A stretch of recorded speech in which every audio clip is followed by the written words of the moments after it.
함께 보신 하나님 말씀은 누가복음 10장 25절에서 37절까지입니다. 누가복음 10장 25절부터 37절까지 한 절씩 교독하겠습니다.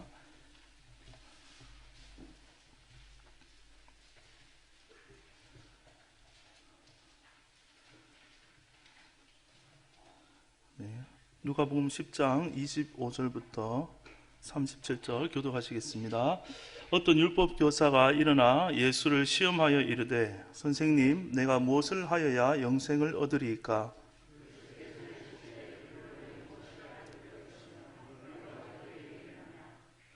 대답하여 이르되 내 마음을 다하며 목숨을 다하며 힘을 다하며 뜻을 다하여 주 너의 하나님을 사랑하고 또한 내 이웃을 내 자신과 같이 사랑하라 하였나이다.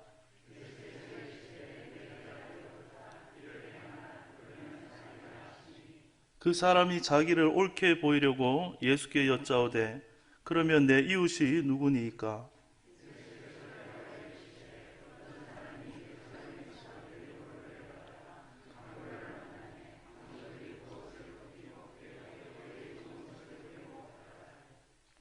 마침 한 제사장이 그 길로 내려가다가 그를 보고 피하여 지나가고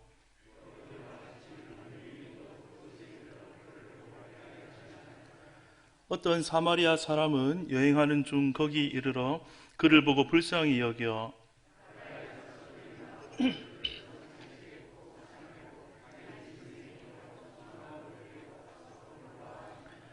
그 이튿날 그가 주막 주인에게 데나리온 둘을 내어주며 이르되 이 사람을 돌보아 주라. 비용이 더 들면 내가 돌아올 때에 갚으리라 하였으니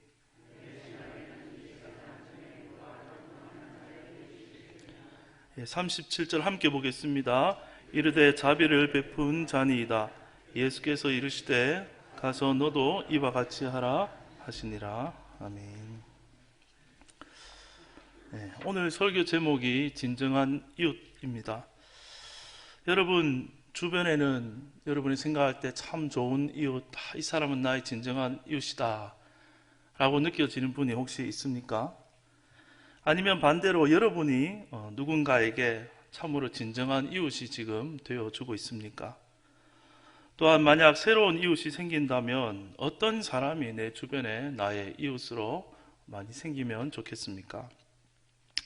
시대가 갈수록 이러한 이웃의 개념이 사라지고 또 축소되고 없어지는 것 같아서 많이 안타깝습니다. 또 세대가 젊을수록 더욱더 그러한 것 같기도 하고 또 요즘에는 워낙 개인주의적이고 사생활이 중요하다 보니까 사생활 침해다 뭐다 해서 서로 쉽게 말을 걸거나 참 가까이 살아도 친해지기가 어려운 그러한 시대인 것 같습니다. 저도 친인척이나 또 교회에서 늘 보는 사람들 외에 나에게 이웃이라고 할 만한 사람이 과연 누구인가, 몇 사람이나 될까 그런 생각을 해보았습니다. 그런데 정말 손에 꼽을 만큼 몇 사람이 되지 않더라고요. 우리가 주변 사람들에게 먼저 다가가서 힘들더라도 좋은 이웃이 되어준다면 또 우리에게도 좋은 이웃이 더 많이 생겨나리라고 그렇게 생각이 됩니다. 우리는 오늘 이 읽은 선한 사마리아인 이야기의 내용을 이미 익숙하게 잘 알고 있습니다. 이 내용은 한 율법 교사가 예수님께 찾아와서 예수님, 제 이웃이 누구입니까? 라고 물었을 때에 예수님은 너의 이웃은 누구다? 라고 이렇게 단답형으로 말씀하시지 않고 길게 이 사마리아인 이야기를 그에게 들려주셨습니다. 예수님은 참으로 이야기를 잘 하시고 또 이야기로서 모든 문제를 풀어나가는 것을 좋아하시는 그런 스토리텔러라는 것을 우리는 성경을 볼 때 알 수가 있죠. 흔히 우리가 이 선한 사마리아인 이야기를 생각하면 여러분 마음속에 떠오르는 교훈은 어떤 것이 있습니까? 주변에 힘든 사람, 또 어려운 사람, 그런 이웃들을 보면 모른 척 지나가지 말고 도와주라. 또 선행을 잘 베풀어라. 말로만 사랑하지 않고 이렇게 행함으로 실천하라. 이러한 교훈들을 아마 떠올릴 것 같습니다. 자, 그러면 내 이웃이 누구입니까? 라고 이렇게 질문을 했던 이 율법 교사는 평소에 다른 사람들을 전혀 돕지 않고 그냥 말로만 사랑한 그런 사람이었을까요? 우리는 이 사마리아인 이야기가 나오게 된 첫 배경, 그 출발점을 살펴봐야지 예수님께서 진정으로 이 이야기를 통해서 그에게 하고 싶은 말이 무엇인가를 깨달을 수 있게 됩니다. 25절을 한번 다시 보겠습니다. 어떤 율법교사가 예수님을 시험하려고 하였습니다. 자, 25절입니다. 어떤 율법교사가 일어나 예수를 시험하여 이르되 선생님, 내가 무엇을 하여야 영생을 얻으리이까? 이 율법교사의 첫 번째 질문은 영생을 얻는 방법에 관한 것이었습니다. 예수님은 이미 이 율법교사의 그 속마음을 다 파악하고 계셨기 때문에 도로 다시 그에게 질문을 하셨죠. 26절에 보니 예수께서 이르시되 율법에 무엇이라 기록되었으며 네가 어떻게 읽느냐?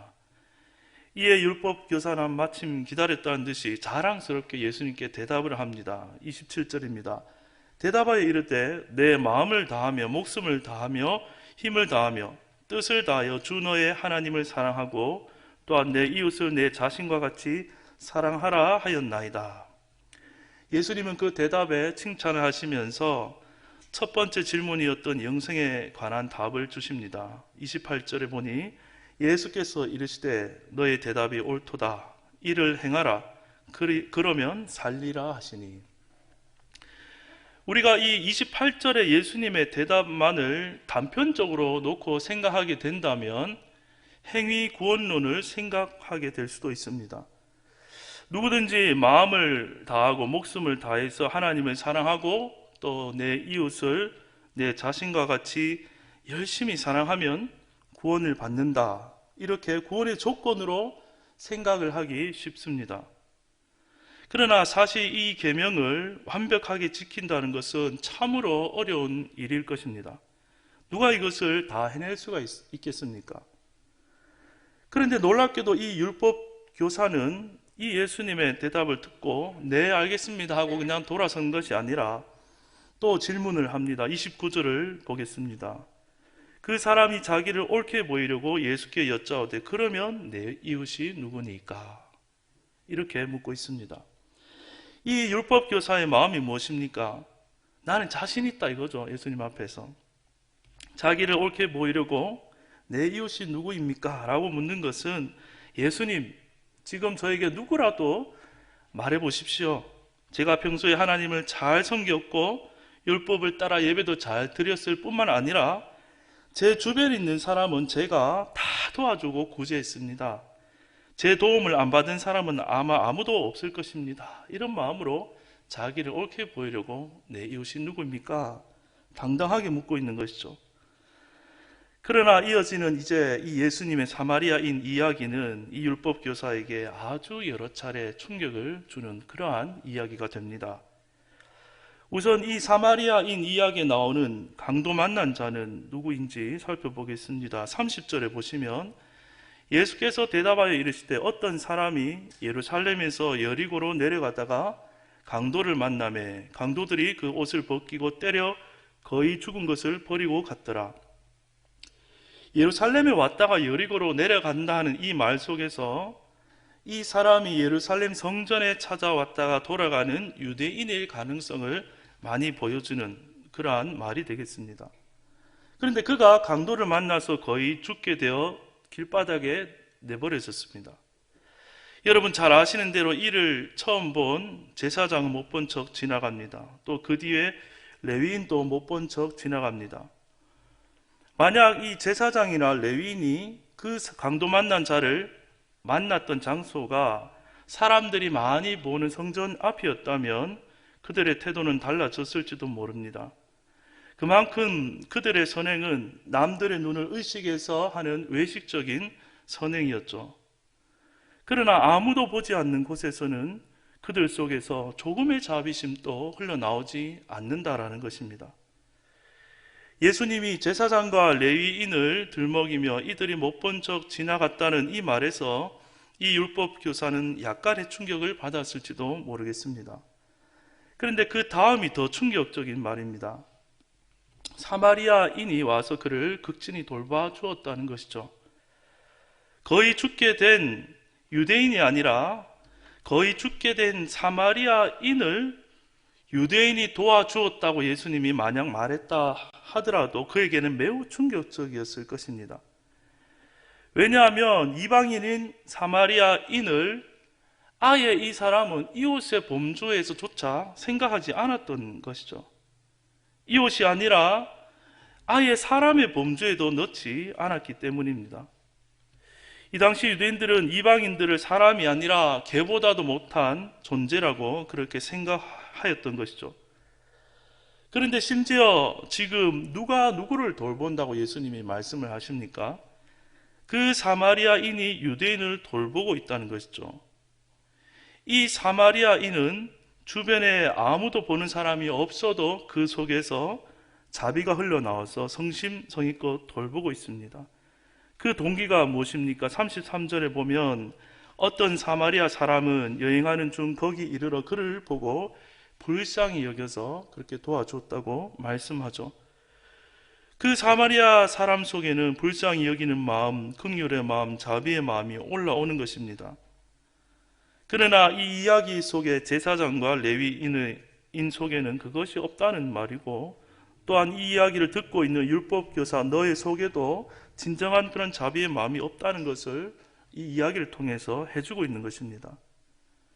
사마리아인은 그 자비의 마음으로만 끝나지 않습니다. 그는 값비싼 기름과 포도주를 치료하는 데 다 사용합니다.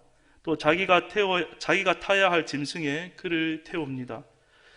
그리고 나중에는 필요한 돈까지 지불을 합니다. 이 모습은 한마디로 표현하면 그 율법 교사가 자신 있게 대답했던 그 내용, 마음과 뜻을 다해 자기의 힘을 다해 이웃을 내 몸처럼 사랑하고 있는 모습을 이 사마리아인이 하고 있다라고 예수님이 얘기하고 있는 것입니다. 이러한 얘기를 듣고 있던 율법 교사는 몹시 자존심이 상했을 것입니다. 이때 예수님이 이 율법 교사에게 묻습니다. 36절에 보니 너의 생각에는 이 세 사람 중에 누가 강도 만난 자의 이웃이 되겠느냐? 이 율법 교사는 자존심이 너무나 상해서 차마 사마리아인입니다 라고 이렇게 대답하지 못하고 어떻게 대답을 하고 있습니까? 37절에 보면 자비를 베푼 자니이다 라고 퉁명스럽게 그렇게 대답을 하고 있습니다. 이제 예수님은 가장 충격적인 결론으로 이 이야기를 마무리합니다. 가서 너도 이와 같이 하라.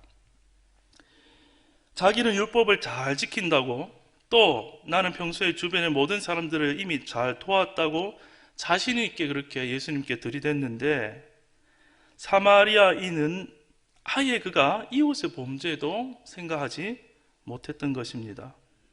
그런데 그 사마리아인도 네가 도와줘야 할 이웃이다 라고 해도 충격적이었을 텐데, 그 사마리아인이 이웃을 내 몸처럼 사랑하는 사람이니 너도 가서 그와 같이 하라, 너도 이 사마리아인처럼 되라는 말에 그가 완전히 충격을 받게 되는 것이죠. 성경은 그 뒤에 이 율법교사의 이야기를 담고 있지 않습니다. 그 뒤에 이야기는 나오고 있지 않지만, 만약 이 율법교사가 이 사마리아인 이야기를 듣고 진정으로 그 내용을 깨달았다면, 그가 구원받으려면 어떤 내용이 나와야 되겠습니까? 그는 자신의 의의를 다 버리고 예수님 앞에 무릎을 꿇고 도움을 구했어야 되는 것이죠. 이 얘기는 처음에 영생에서부터 시작이 되었습니다. 여러분, 마음을 다하고 목숨을 다하고 뜻을 다하여 하나님을 사랑하실 수 있는 분은 사실 우리 중에 아무도 없고, 누구만 이렇게 하실 수가 있습니까? 이것은 예수님만이 지킬 수 있는 것입니다. 이 땅에 오셔서 십자가에 오르시고 목숨을 내어주신 주님이 바로 내 이웃을 내 자신과 같이 사랑하실 수 있는 유일한 분이라는 것이죠.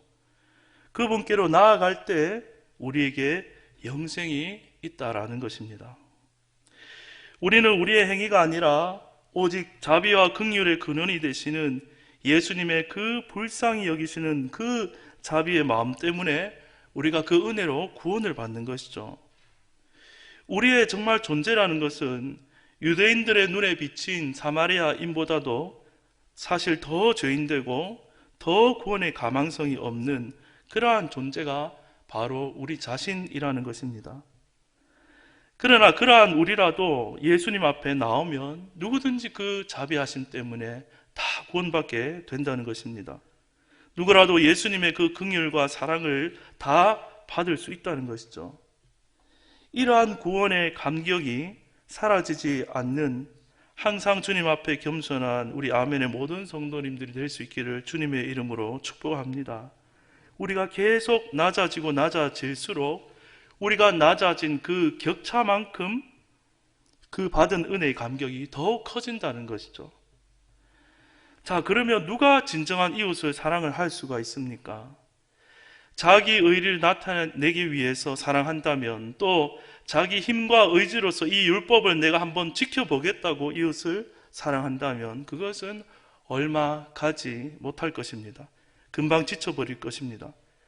그러나 하나님께로부터 받은 그 놀라운 긍휼과 자비가 날마다 그 속에 살아있는 사람, 그 감격이 있는 사람은 그 속에서 다른 누군가를 진정으로 불쌍히 여기는 예수님의 마음이 자연스럽게 흘러나오게 된다는 것입니다. 우리는 예수님의 이 이야기 속에 나오는 제사장과 레위인을 너무 쉽게 비판할지도 모르겠습니다. 그러나 예수님께서 이 자리에 오셔서 현대판 버전으로 이 이야기를 다시 들려주신다면 우리 자신을 포함해 오늘날 많은 그리스도인들이 그 앞에 지나가는 사람의 모습이 아닐까라는 생각을 쉽게 부정하지는 못할 것입니다. 내가 이만큼 교만해 있으면 그 아래의 사람들은 아예 관심 밖으로 전혀 보이지 않게 된다는 것이죠. 아예 내가 지나쳤다고 생각조차 못하고 살아갈 수도 있는 것입니다. 마태복음 4장 19절에서 예수님은 우리에게 사람 낚는 어부가 되게 하겠다고 말씀을 하고 계십니다. 되라고 하는 것이 아니라 예수님께서는 제자들을 부르시고 그들을 향해 내가 너희를 사람을 낚는 어부가 되게 하겠다고 그 의지로서 선포를 하신 것입니다. 우리도 마찬가지입니다. 예수님께서 우리를 이 땅에 먼저 부르신 이유가 무엇이겠습니까? 사람 낚는 어부가 되기 위한 것이 아니겠습니까? 예수님의 우리를 향하신 최종 목표가 그것이라면 우리도 그 목표를 향해서 살아야 되지 않겠습니까? 우리 삶의 방향이 그 목적에 부합될 때 하나님은 우리에게 모든 것을 다 공급해 주실 것입니다. 내가 가진 모든 것들을 다 동원해서 사람을 낳고 영혼을 구원하는 도구가 될 수 있기를 주님의 이름으로 축복합니다. 제가 오후 시간에 창세기로 계속 설교해 오다가 갑자기 이런 주제로 설교하면 여러분들은 속으로 아마 곧 태신자 작정이 있어서 이런 설교를 하는구나 라고 다들 속으로 생각하고 계실 것으로 예상이 됩니다. 맞습니다. 그러나 제가 이 설교를 통해서 진짜 여러분에게 던지고 싶은 중요한 메시지는 바로 이것입니다. 오늘 말씀에 나온 이 율법 교사와 같은 자리에 빠져 있지 않기를 바란다는 것입니다. 우리가 정말 엄청나게 낮고 낮은 자리에서 엄청나게 높은 은혜를 받았다는 그 구원의 감격, 그 격차를 잊어버리고 사는 자리에 있다면 그 자리에서 다 벗어나게 될 수 있기를 주님의 이름으로 축복합니다. 어느새 그 은혜의 감격은 우리가 다 사라져버리고 또 적당한 나의 공로를 의지하며 또 크게 감격하지도 않고 크게 문제도 없어 보이는 그러한 신앙의 자리에 우리가 계속 머물고 있다면 그 자리에서 벗어나게 되기를 바랍니다. 예수님 없으면 날마다 죽는 줄 알고 항상 예수님께 나와 겸손히 무릎을 꿇고 그 나의 낮음과 베푸신 은혜의 크심의 격차 속에서 부어지는 은혜를 날마다 받아 누리는 성도님들이 되기를 간절히 저는 소망하는 것입니다. 우리가 그러한 태도로 날마다 살아가게 된다면 이러한 전도 행사를 하거나 무엇을 할 때 의무감 때문이 아니라 또 남 눈치 봐서가 아니라 내 안에 계신 예수님으로부터 그 긍휼의 마음이 올라와서 하나님께서 기다리시는 영혼을 향하게 될 줄로 믿습니다. 우리가 주님이 주시는 그 마음의 감동을 따라서 딱 한 발자국만 순종하고 나아간다면 하나님께서 어떻게 앞으로 역사하실지 우리는 아무도 모르는 것입니다. 날마다 구원의 은혜와 감격이 넘치기를 다시 한번 소망합니다. 우리 속에서 진정한 하나님의 사랑과 이웃 사랑을 이루시는 주님이 계심을 믿고 주님을 붙잡고 나아갈 수 있게 되기를 바랍니다. 그래서 이번 태신자 작정이 나와 상관없는 연례 행사로 그렇게 생각하지 마시고 함께 마음을 열어서 찾아보고 함께 기도하고 함께 작정하는 아멘의 모든 성도님들이 되시기를 주님의 이름으로 축복합니다. 우리가 마음을 돌이켜 이 일에 동참하려고 마음을 돌이키기만 해도 하나님께서는 이미 기뻐하시며 우리 아멘교회에 크신 복과 은혜를 베풀어 주실 줄로 믿습니다.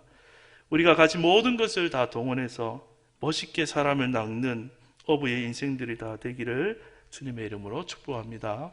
기도하겠습니다.